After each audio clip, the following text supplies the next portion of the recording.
The world is becoming increasingly proficient at telling stories that deny God. As such, we need Thinking Christian to become as natural as breathing. Welcome to the Thinking Christian podcast. I'm Dr. James Spencer, and through calm, thoughtful, theological discussions, Thinking Christian highlights the ways God is working in the world and questions the underlying social, cultural, and political assumptions that hinder Christians from becoming more like Christ. Now, on to today's episode of Thinking Christian. Hey everyone, welcome to this episode of Thinking Christian. I'm Dr. James Spencer, and I'm joined again by Dr. Ashish Varma, and we're continuing our conversation about biblical manhood and maybe some of the misconceptions that we have about biblical manhood from differing interpretations and such. Today, we're going to jump into a specific text. We're going to look at 1 Timothy 3. Specifically, 1 Timothy 3, we're going to go from verse 1 all the way down probably to somewhere in 13.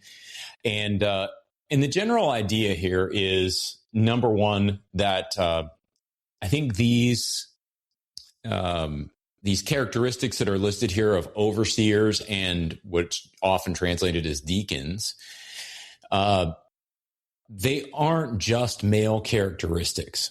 These are characteristics that are also applied to women in various places. And so if we look at a few of these, like above reproach, which is 1 Timothy 3:2, we see that also in 1 Timothy 5:7 applied to widows. Same Greek word. Respectable in 1 Timothy 3:2 is applied to women in 1 Timothy 2:9. It's often translated as modesty. If we look at able to teach in 1 Timothy 3:2, that term isn't applied to women, though women are generally described and portrayed as teaching others in other contexts in like Titus 2:3. And so we've got all these different things that are sort of piling up that would suggest that these characteristics, this list of characteristics that we're looking at with overseers and deacons, are not simply male characteristics. It's not as if only the males within the community need to be above reproach or sober-minded or self-controlled or what have you. And so I think that's important as we think about how to apply these into a biblical manhood perspective. And we'll talk a little bit more about that as we go. But probably we want to set the context up of what's going on here in the first place. And to do that, we need to dive a little bit into 1 Timothy 2. But we're going to do that sparingly because 1 Timothy 2 really deserves its own episode. So maybe I'll hand that off to you there, Ashish, and give you the hot potato for a moment. 1 Timothy 2, what's your perspective on what's going on there? And how would that inform with the way we need to read 1 Timothy 3? Yeah, good question. Before I get to that, can I give a second very related sort of preamble? Right. So I think you rightly point out that we need to move forward not making assumptions that because a particular quality is stated towards someone of a particular gender doesn't mean that that's a statement about exclusivity toward that gender, or that all times and places require us to think only in terms of that gender, right? Right. But I think a parallel preamble would be something like being cautious about words and language. And what I mean by that is that we tend very easily, oftentimes because of historical usage, to read what becomes technical terms back into the text. So, as a theologian, biblical scholars often accuse us, often rightly, of taking the word justification, which has its own theological baggage through technical conversations, quite literally centuries long in the making, yes, and then going to Paul and seeing the word that is often translated as justification, dikaiosune, and reading all of that baggage back into it, as if all that was what Paul was getting at, and then going to, say, the book of James, where the word might be used, and reading it there as well. And the caution here is that, first of all, every time Paul uses this word, he may not necessarily be saying the same thing, right? Right. Never mind, when James uses the word, he may not be thinking, remember that term that Paul used or is going to use in a future letter? This is what right?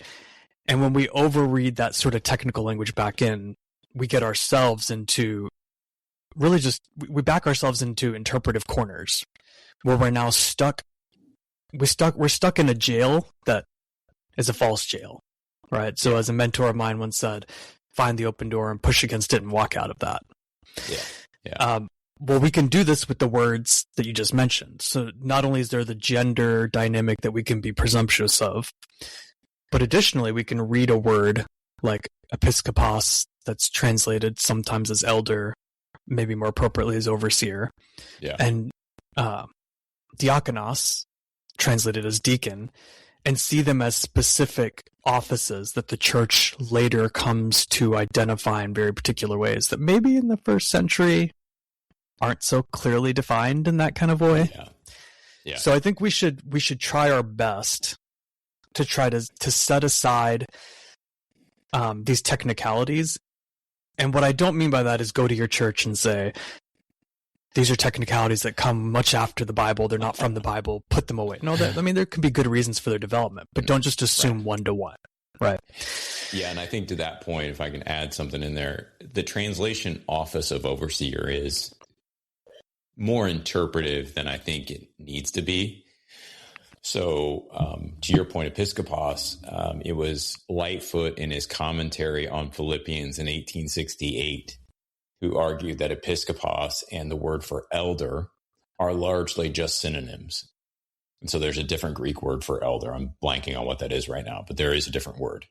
And so here, when it's translated office of overseer in 1 Timothy 3:1, probably a better translation, because office doesn't actually appear, right? That's a gloss on episkopos.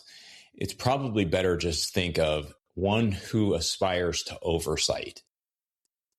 It has more of that force. If we take the office out of it, this is someone now who is going to be functioning in a socially relevant role, let's say, but who may not hold a formal office in the way that we think of that today. So, they're hired in by a house church and they're appointed to this position, and they have, a job description with roles and responsibilities they have to fulfill. It may not be that. It may be more of a position within society that they come to embody and fulfill, and that is recognized by the people in that particular context. But this is not like a paid position, a job that someone has. This is now a service that they're performing, and Paul is trying to scope out, if you wanted to be an overseer, here's what your life might look like. And as we talked a little bit before the episode, the diakonos, often translated deacon, but that diakonos is found in places like Romans 13, where the governing authorities are your diakonos for good. They're God's servant for good. That's really what diakonos is here. And so we have these two sort of an oversight and a servant, and they have oddly similar qualifications, was kind of what we talked about beforehand. So yeah, I think that's a good move. Let's make sure we're not thinking in terms of, so what characteristics should my pastor have? Yeah, they probably should have some of these characteristics, but that's not exactly what this passage is talking about. Right. And I think, as we'll see, really, maybe we should all have some of these characteristics. We should probably all have some of these characteristics, right? But more on that later. Yes. So to chapter 2, I think that's an important way to set up what's going on in chapter 2 as it leads into 3, because it can be very easy to go to chapter 2 and read what on the face value can come off as very strong declarative judgments that are law-like as to what things should look like. Yeah. But we have to understand that this text, like all texts, are written by someone to someone in some place, and that's important, in some time, right? So when we're writing to somebody in some place, quite simply, if we're writing to someone who lives along the equator, and we're writing in a way in which we speak very metaphorically in ways that take for granted blistery winter conditions that involve snow and ice, it probably just doesn't communicate, right? Very similarly, someone who grows up in the northern reaches of Alaska for all that TV might help that person understand, there's a very big gap experientially for that person to understand life around the equator. Now, we have some acknowledgement of difference and some ability to recognize these differences because we live in a very connected world. We have an information system. Yes. We shouldn't assume that upon the text.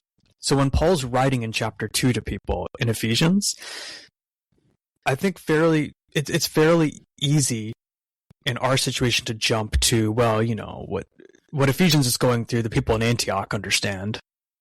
Mm-hmm. But I don't think that's actually a good assumption. And whatever's going on in Ephesus probably relates more to the place of Ephesus. When the world is just too much, turn it off and turn on positive, encouraging K-Love. I'm gonna praise. World off. K-Love on. K-Love is sunshine for my soul. I love K-Love. Listen now on your radio, online, or on the free K-Love app. K-Love makes me feel so good. Positive, encouraging K-Love. Yes. And that, I think, is the first and biggest thing to recognize there. When Paul makes these statements that seem really strong and straightforward, he knows his place. And he's saying, what can I say to you that matters, right? Think about Paul's own language elsewhere where he says, to the Jews, I'm a Jew, to the Gentiles, I'm a Gentile. Right? To those as under the law, I'm under the law. And those not under the law, I'm as if I'm not under the law, meaning the Torah. Yeah. So when he addresses these people here, he does set up what appears to be strong gendered boundaries, right? Mm-hmm. He says what he doesn't want women to do. He says what he does want men to do.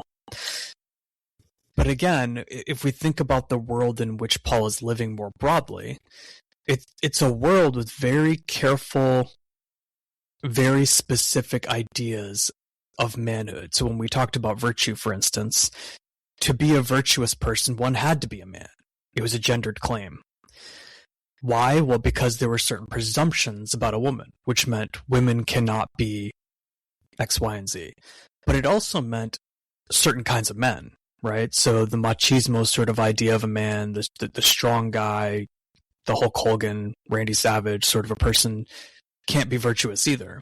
So it's a very careful delineating of that reality. Now, one can imagine reactions to that. And one can also imagine pockets of existence in this larger landscape that don't operate by that way of thinking, right? A simple example would be the myth of the Amazons, right? Where this is a society of very warlike women who are able to govern themselves and, in fact, to the exclusion of men, or if there are men, those men come underneath them. Well, it shows you the impulse in that society of a flipping of the script of what might normally have been the case.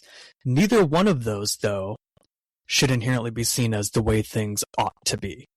But if Paul enters into those settings, Paul is going to begin to talk from the basic understanding of one or the other, right? Now, I think there's good reason to think that that's exactly what's going on at play here. Not that we have too much time for it, but I'll hand that back to you, James. I would just say, when we look at, because I do think, again, without getting into 1 Timothy 2 at the depth it probably deserves, you said one thing, he tells women what not to do, he tells men what to do. I think a lot of times when we hear that in relation to 1 Timothy 2, and we're referring to this passage of, usually we're talking about 1 Timothy 12 or 1 Timothy 2:12. I do not permit a woman to teach or to exercise authority over a man. His instructions to men actually come ahead of that. So what are the men to do? Here's what Paul says. I desire then that in every place the men should pray, lifting holy hands without anger or quarreling. Likewise also that women should adorn themselves in respectable apparel with modesty and self-control, not with braided hair and gold or pearls or costly attire, but with what is proper for women who profess godliness with good works. Let a woman learn quietly with all submissiveness. If you think about what's going on there, the men aren't told to exercise authority, right? It isn't as if in verse 12, when we get there, I do not permit a woman to teach or to exercise authority over a man. Paul is not necessarily meaning the opposite, that a man is now, so then he allows a man to teach and to exercise authority over a man. He never actually says that. What he's prohibiting is this very specific practice. There's some good research out there on the authority, word authority there. It's not the normal exousia that we see translated authority in other places. It's actually a different Greek word that normally means some sort of a domineering authority. It's almost what we would use, when we say someone is a dictator. Even if we're using that in a relatively metaphorical way, we mean it as to have a negative connotation, right? A CEO could be a dictator in the sense that they're controlling and manipulative and, domineering in some way. And so that exercising of authority there doesn't necessarily have to mean that men automatically have that same sort of license to teach and have authority in the way that Paul is prohibiting women. And I think it speaks to that sort of situational aspect that you're talking about here. There's plenty of stuff that we could go through in this passage, but at the end of the day, I think it's worth noting that the only instruction that men get here is to pray, lifting holy hands without anger or quarreling. And that's in verse 8. And that isn't framed as a command. It's framed as Paul's desire. So a lot of baggage there that we sort of can import into this. But as we're just sort of reading the text as it is, we don't have to make those interpretive leaps, and perhaps we shouldn't make those interpretive leaps. There's some real interesting wrinkles there that I think are often missed. I'll say it like that. Yeah, well said. And I think that sort of minimal approach to what's going on there without getting into the nuts and bolts, which is interesting, but for another time and place. Yes. Informs what's going on as we get into chapter 3. That's right. Right, where the taking for granted of a male person. Yes. In the description of the episkopos, the overseer, and then the description of the deacon, it becomes less obvious that that's what we would call a prescriptive thing, that Paul's saying this is what it ought to be, and that's right. More of a descriptive thing, that he's just describing what's going on. So in light of this reality, and in light of what I see going on, and the sorts of things that need some sort of fine-tuning here, now we move into a description of what does it look like for someone who is an overseer and someone who is, we'll say for the moment, deacon, though maybe it's not clear that that technical word should be what's used there. Right. What you have being set up now is the presumption that there are those who occupy different sorts of positions, right? And that's probably a social position, one who oversees and one who's a deacon or one who serves. These are people who are living in opposition to each other, not necessarily conflict, but opposition that one is at a higher status than one's at a lower status. Right. And these are the two groups of people Paul seems to be addressing so much as saying, these are the groups we should have, and it should be made up in this sort of way, right? It's a cultural judgment that already exists, and already exists likely along gendered lines, and Paul is addressing them. Those who are overseeing, here's what I'm saying to you. Those who are the ones who serve, here's what I'm saying to you. Yeah, and I think there's one other thing I'd say, in addition to the prescriptive and descriptive framing, I think there's also the possibility within the descriptive for it to be a polemic. So imagine speaking into a situation. The picture that's coming to my mind is an odd one, but the Amazonian island where Wonder Woman comes from, right? You have that could have been my fault since I brought up Amazons. I think it's your fault, yeah. But this is an island where the women are the leaders. They're domineering. They have these very aggressive tendencies, right? They're running things. And so if you're speaking into a situation like that and you want to pull that back and correct something in that situation, what do? Well, you address the opposite gender. And so I think that's part of what Paul is doing in chapter 3, in shifting into that male-centered language, I think he's creating a polemic and basically saying, look, men, you're not to model, this isn't a takeover, right? Whatever's happening in chapter 2 with these women who are exercising this sort of domineering authority, right? Your job is not to overcome them through the same sort of domineering authority. If you want to exercise oversight, here's what that looks like, right? It doesn't look like domineering authority. It looks like this is a noble task. This is being above reproach. This is being the husband of one wife. This is about being sober-minded. This is about being self-controlled, respectable, hospitable, able to teach. Like, it's about these softer characteristics that are commensurate with one that has a hold on the virtues of the community in the first place. A certain level of maturity that is not unconcerned with what's happening, but who recognizes that, as I like to say, they may be stirred but not shaken, right? A little play on James Bond, right? They may be stirred by what they see before them with compassion or concern or what have you. Like, these are not people who are emotionally void, but they're not shaken. Their character doesn't really change. Who they are is set and stable, and it's secure in this understanding and mature stance within the Lord. And so they can be stirred by what they see before them, but they're going to approach their concerns in a way that is commensurate with the way of Christ. And I think that's the interesting sort of through line that I see in between 1 Timothy 2 and 1 Timothy 3, is that the men are not supposed to have this sort of hostile takeover and then be just as domineering as these women who Paul is condemning and saying, I do not allow a woman to teach and have authority over men. They're to exhibit oversight in a completely different way, in a way that's commensurate with Christ. And in that same breath, then Paul is going to say, by the way, here's what a servant looks like.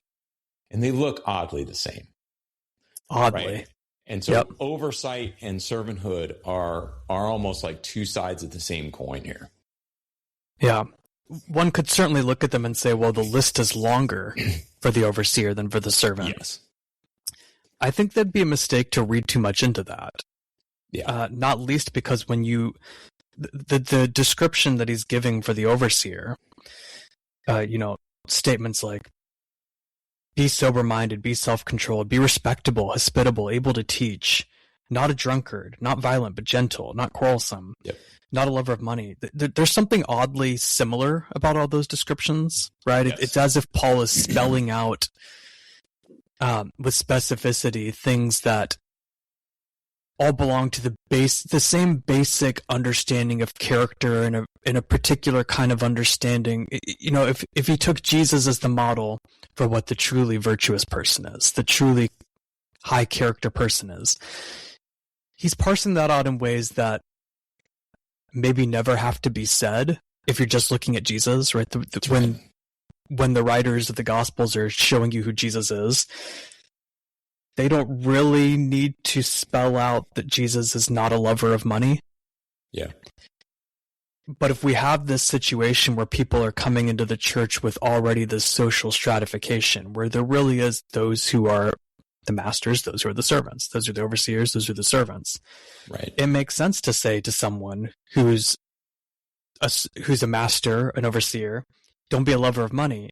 In every bit the same way that it's not really a meaningful thing to say to a servant. Not because it doesn't matter as a general descriptor of people, but that's really not in the social framework of concern for the servant. And unlike a society where one might say, well, if you work hard, whether or not that's true, if you work hard, you will get ahead. That's just not that society, right? It's a deliberately stratified society.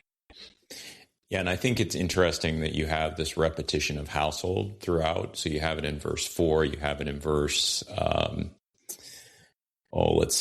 12, and then you have it again in verse 15. The first two refer to the households of the one who oversees and the deacon, the diakonos, But then in verse 15, you also have the household of God, which is the church of the living God, a pillar and buttress of the truth. And so part of, I think, what Paul is doing here again is he's setting this idea up of, look, we're in a particular social concept or construct, right, where men normally are going to be the ones who are ruling the household. And so that oversight and that management of one's household has to be such that it's reflective of what you would do in the household of God. In other words, this household is not your little fiefdom to do whatever it is you want to do in, right? It has to carry through. The kingdom of God has to carry through even in the way that you're managing your own household. I think that's an important connection between this whole section, that repetition of household. It speaks to an administration. So oikos is normally referred to as sort of an administrative unit. And I know we're not used to thinking of a household as an administrative unit, although when you have like 5 kids, 4 kids, however many kids I have now, it starts to feel really administrative, right? Managing who's going where at what time, making sure they get there on time. When are the ACTs again? When you need to start studying for that? Are there, like there's a million little things to take care of. But it's not administrative in the sense of that we think of administration all the time. It's a taking care of the household and shepherding it forward is probably a better vernacular to get at sort of what that oikos would have meant. And so even as we're reading through this, I think part of the rationale behind the male language is that if the males were the ones who were really managing the households at the time, what Paul is trying to get at is that this management of the household is to be a reflection of the household of God. That's how all this is supposed to sort of, quote unquote, trickle down right through.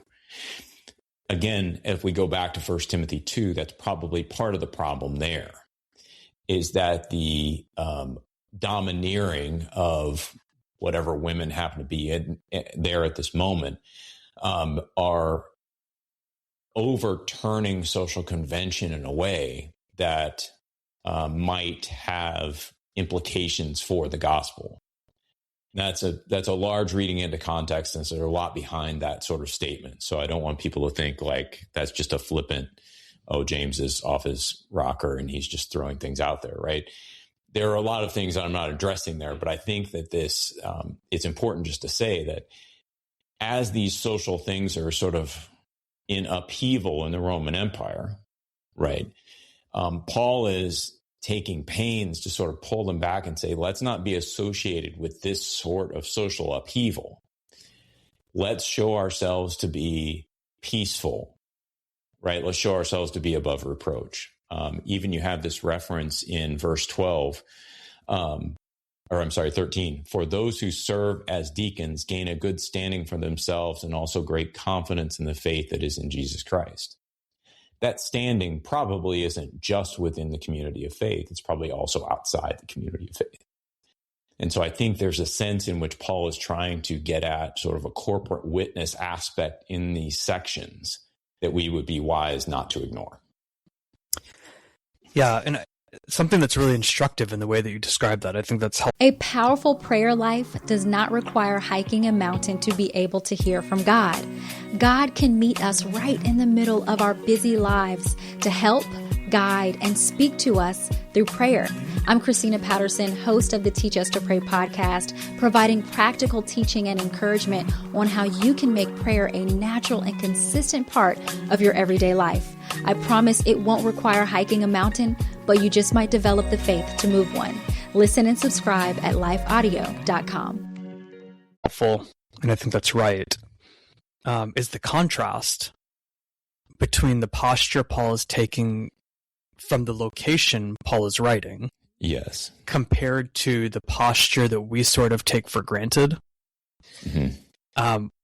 We've said this before. Paul is writing as someone who has no ability to change the social order. That's right. This is an empire. The emperor is not elected by the electoral college, never mind the popular vote.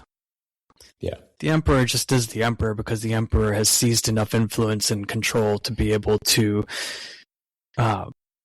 force the hand of the Senate of Rome, right? And to use that to then appoint people to the various districts of the empire to do the will of the emperor, right? The Senate lives ultimately, or exists ultimately, at the behest of the emperor because of the power of the emperor. Right. The average person like Paul, who's just a citizen, merely lives within that state of affairs. It's not an opportunity to go protest. We live in a time and a place of a very different social order where we do have the ability to varying degrees to affect some sort of change, right? Yes. And maybe it's a different conversation and a worthwhile conversation later at some other point to talk about how we translate from one to the other. Yeah. But again, we shouldn't read back our situation into Paul's. Paul isn't Correct. advocating for the social change, but he also doesn't have the ability to affect social change. It's just not in his imaginary. Right. So within that, he can begin to say, this is how things are. And in light of this being the way things are, what if we have a different way of understanding the people within this? Rather than, we've talked about the tension that you see in Hegel's or in Nietzsche's understanding of the master-slave, right? Where the master wants to keep the slave underneath him or her. The slave wants to overcome the master and flip the script and become something new. And in Hegel's case, this is just the eternal struggle. In Nietzsche's case, this is a struggle we can escape from altogether and become this true Superman. You mentioned Wonder Woman. We can bring up Superman. In Paul's case, it's just simply, this is what it is. And I'm actually going to now, within this structure, redescribe. So to the degree that we can speak of male and female in this environment, it's actually the subtle ways in which Paul is undermining, right? He's not undermining by saying, I can change the system. He's saying within the church, we have the opportunity, I like to describe it as window makers, to be window makers to a new way of being, a more beautiful way of being. We're overseers, those with influence. Yep. Right. I'm describing you here in ways that are gentle, right? That's his word. Not violent, but gentle. Mm-hmm. That aren't quarrelsome, that aren't lovers of money. But you're respectable, you're sober-minded, you're self-controlled. You're not marrying for the purpose of status or influence, right? Where you're collecting wives, which is a common thing, in order to create levels of political power, right? Yeah. Affiliations. You're instead the husband of one wife, meaning there's a recalibration here of what marriage is. Right. It's an undermining of the system by describing, if this is the way things are, here's a better way to do it. Can you ultimately see yourselves, as we've talked before in the case of, interestingly enough, the book of Ephesians, right? Timothy is in Ephesus, in which those who are re-understanding themselves in light of the person of Christ as those who actually are servants of the other. Yeah. Right? And those of you who are actually servants, right? The diakonos, the First Nations translation actually calls them those who have the sacred task of helping others, instead of saying deacon. I think that's a helpful way of putting it. Those who have the sacred task of helping others already, here's what that looks do like. so in a way in which you're not being dishonest, right? It's an easy move for anyone still in this situation, to pull a little bit more towards themselves to make up for the gap that's substantial. He's saying, in some ways, don't think in those terms. Think in terms of how the very work that I'm doing can be reflective of the work of Christ, and trust that provision will be there. It's sort of the idea at play. Yeah, and I think one of the more interesting places to go, at least the ones I like to go to illustrate what you're talking about, is 1 Samuel 12. So 1 Samuel 12, please tell. The Israelites have asked God for a king like the rest of the nations. Samuel is totally against this, but he goes to God, and God says, hey, don't worry about it. They're not rejecting you, Samuel. They're rejecting me as king over them. So in 1 Samuel 12, Samuel goes back and he says, okay, God is going to give you a king. Congratulations, your structure has changed, right? Your political system is now no longer ruled by judges. You now have a king. Congratulations. Now let me lay out exactly what that means. And he says something like, this will go well with you if you fear the Lord and the king who God will place over you also fears the Lord. It will not go well with you if you don't fear the Lord and keep his commandments, or the king above you doesn't keep the Lord and doesn't fear the Lord and keep his commandments. And so the interesting part is the structure changes, right? There's a big difference between going from having the judges to having a king, right? There are dynastic issues. There are centralized rulership issues. There's all these different things that are going to change. But guess what? The underlying dynamic is exactly the same. In a very real sense, nothing has changed, but congrats on the king.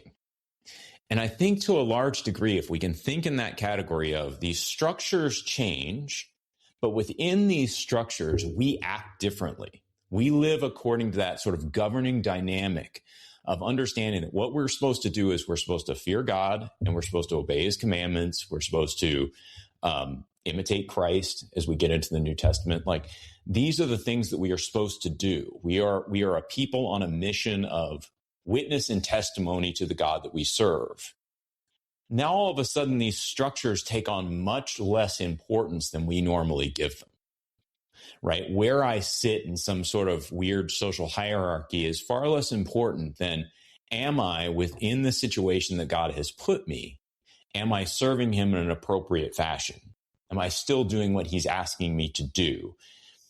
It doesn't preclude change, right? It doesn't say, hey, these structures should never change. That's not the point. But the point is that within the structures that we're in, there is often a through line of faithfulness that we have to exercise. That'll look different depending on the structure, but the faithfulness aspect never actually changes. And I think that's part of what we're seeing here, is that Paul is not advocating this structure for all times and in all places, but he is advocating it for, at the very least, Ephesus, right? He's writing to Timothy. Timothy's in Ephesus. He's at least advocating it for Ephesus. Likely, given some of his other letters, he's advocating it for a broader swath of the churches at this time that he's writing to.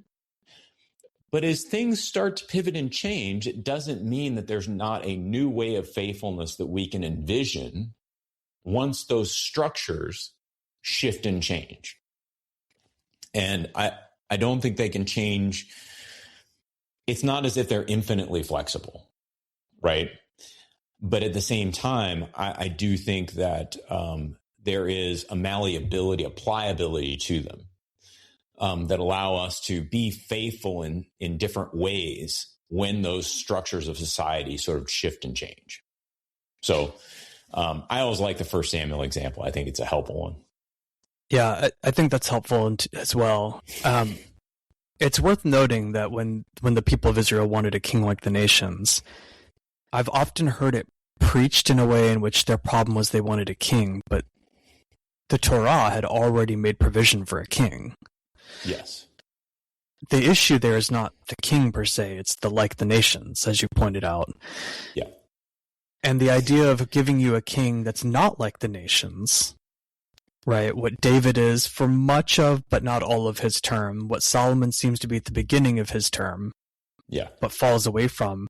You see the contrast in the relationship of the people of biblical Israel to not just the surrounding nations, but also to the very land, right? That seems to be more fruitful. That's right. And bring forth out of that harmony a greater abundance during those periods where things are a little bit better, right? Yeah. It's this God, people, land triangle that we've talked about. Right. Other places. But what that's supposed to set up is, in some sense, a king that's unrecognizable from the standard ways of viewing reality. It's utterly subversive, but in a different kind of way, right? And what you can see as a parallel here is that Paul's not saying I have any ability to affect the social change in the way things work, or my job here is to establish a new world order with a new political and economic system. even if he did think in those terms, which it's not clear that he did, he doesn't have the ability to affect that. But what he does have the ability is to make this idea of the one who oversees and the one who has the sacred task of serving unrecognizable by the normal dysfunctional or dystopian understanding that he sees around him. And he sees that as an opportunity within the church of Ephesus, that, to your point, he doesn't just have that for Ephesus, right? For whatever specifics there are here for Ephesus, he has that vision in its own way for Colossae and for Thessaloniki and for Antioch, right? And for Jerusalem. Right. He ultimately has that for Rome, right? Where he goes to Rome, or he writes to Rome, and he wants to go to Rome, and he wants to go beyond that to Spain. The idea here is that he's attentive to what the order is and what he needs to do, or what he needs to advocate to make some of the usual dystopian understandings unrecognizable. That's right. And I think that's particularly a play here where, and this is where, just to kind of sum this up, we need to be careful when we're reading these overseers and the deacons passage not to make these paradigms of masculinity. I think 2 points here.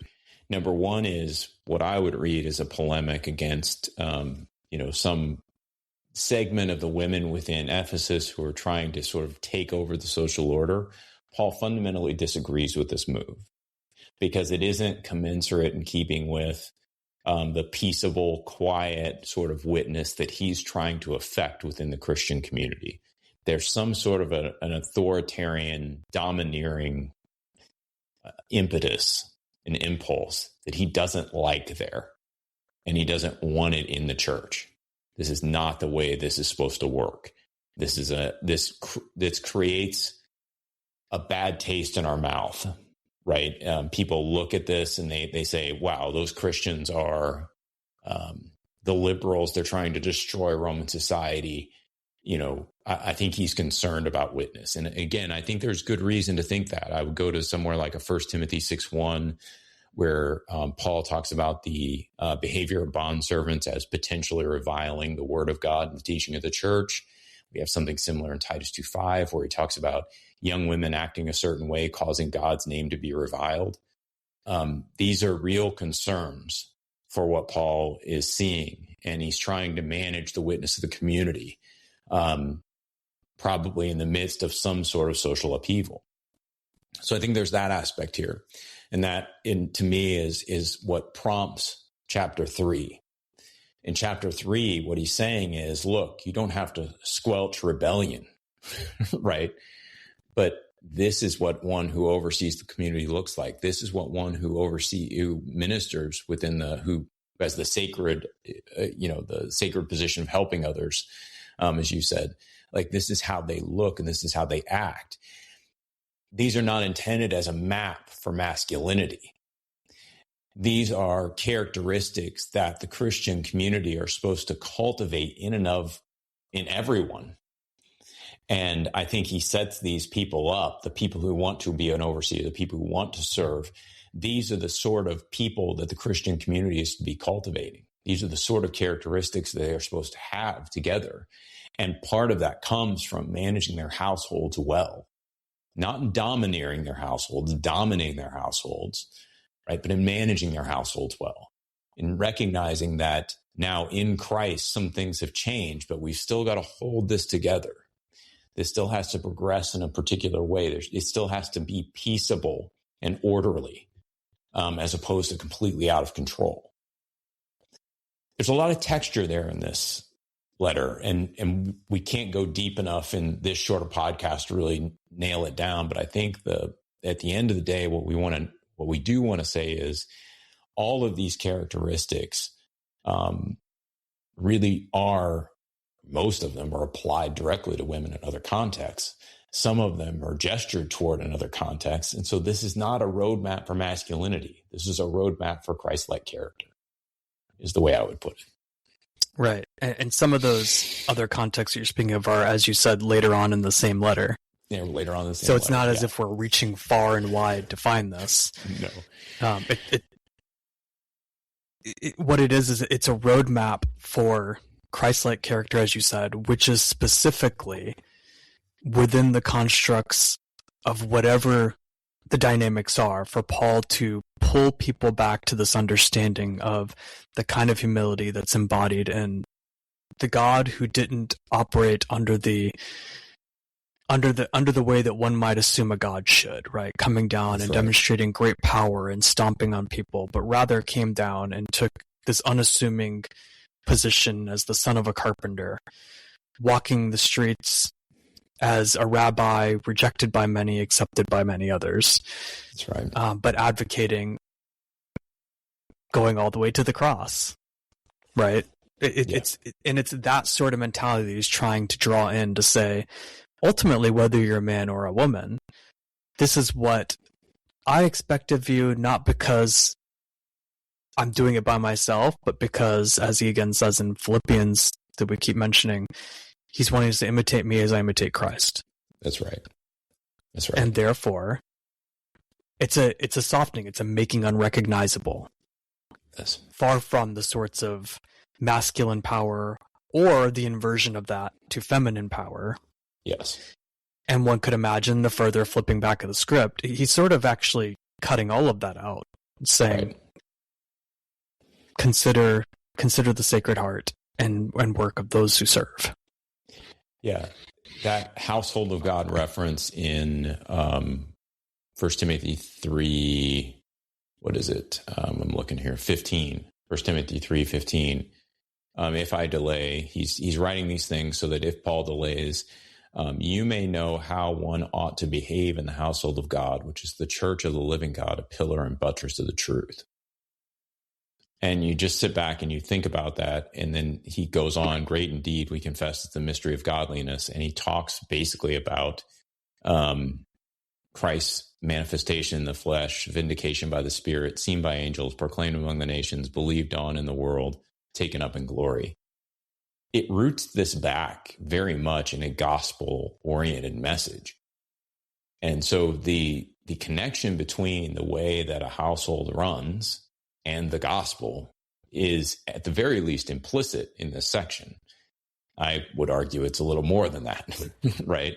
But because it comes in the end, it has sort of this inverse argument. We kind of like our thesis and then our points and then a conclusion. What Paul tends to do is he lays all this out, then makes his other, sort of thesis point, like, hey, everything you're doing in the household of man, you're supposed to be doing in conformity to the household of God. And in that, you exhibit the gospel. And so I think there's just more here than most of the time many of us would look at.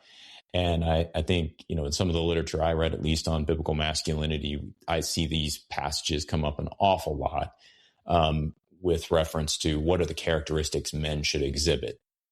I don't think that's inappropriate, so long as what we're really saying there is these are characteristics that all people should exhibit, men included. Right. So I feel like that was a good treatment. Let's leave it there, and we'll call it an episode, man. So thanks, everybody, for listening. Thanks, Ashish, for being here, and we'll catch you on the next episode of Thinking Christian. Take care, everybody. Just want to take a second to thank the team at Life Audio for their partnership with us on the Thinking Christian podcast. If you go to lifeaudio.com, you'll find dozens of other faith-centered podcasts in their network. They've got shows about prayer, Bible study, parenting, and more.